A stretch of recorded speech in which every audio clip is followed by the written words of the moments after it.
The chair now recognizes the gentleman from Virginia, Mr. Garrett, for 5 minutes. Thank you, Mr. Chairman, and thanks to the members of the panel, and thanks to my colleague from Texas for going a little bit over, because that let me get my thoughts together. I appreciate it. It's great to have you all in front of us. I actually was out of the room speaking, ironically enough, with the commander of TRADOC, Training and Doctrine for the Military, and specifically about cyber and the threat therein. And so while I am honored to serve on both the Education and Workforce Committee and the Homeland Security Committee, I'm going to come at it from a Homeland perspective here in my time. The paradigm that we face as a nation has changed in a manner more dramatic than any that I can think of in history as it relates to the threat that we face as a nation.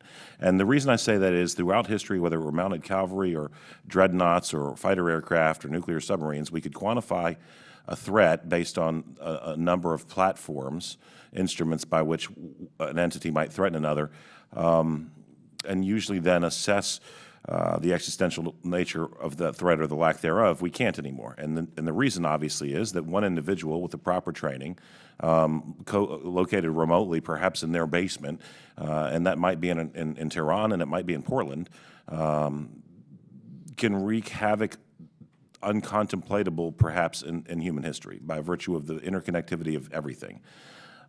We've seen in the Baltic states as well as in the Ukraine, the impacts of real aggressive cyber attacks.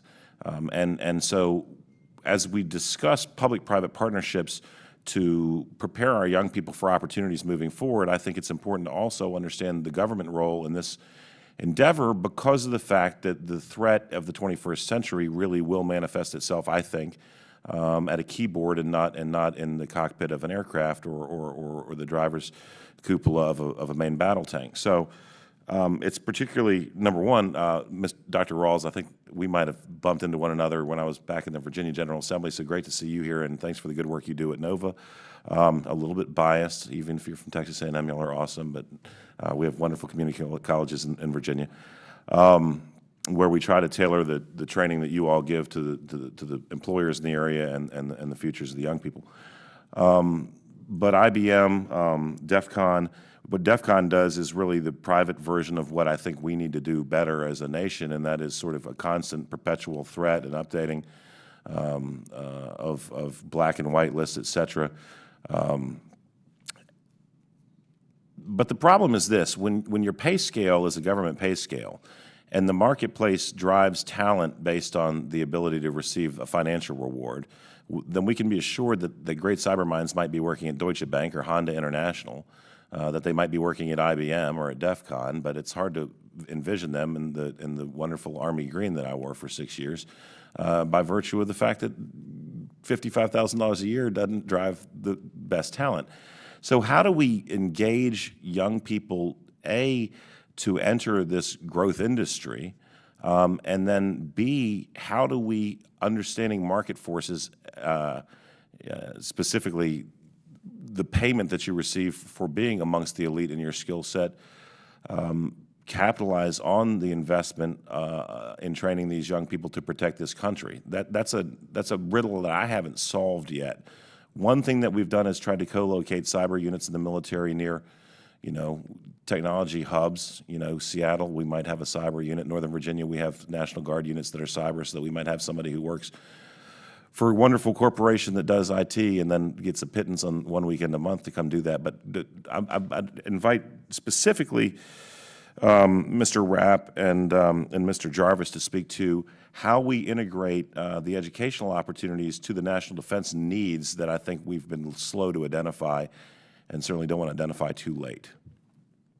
I didn't know if it was appropriate to raise my hand and say, pick me, but well, I already picked you. Oh, that's awesome. I was in another room watching you, this guy. So I lived that story, and some of the recommendations we made early on to get cyber integrated into the military. First of all, the United States Army, the military need to look at direct commissions.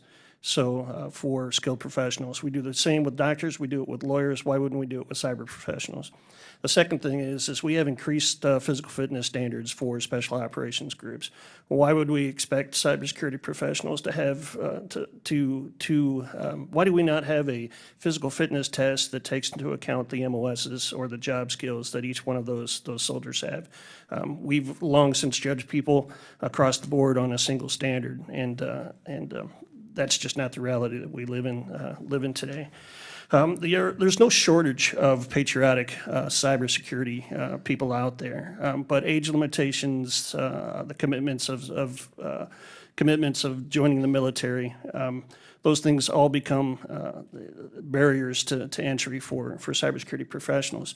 And the National Guard is a great way to leverage patriotic Americans that do things on the day and then can bring those skills on the weekend. So I'd say those are some ways that we can do it. I don't think there's a shortage of attracting people to those jobs. I think it's a barrier to entry. So I'm over, but I would beg the chairman's indulgence. So essentially an MOS waiver program to recruit the best and brightest in specialized fields.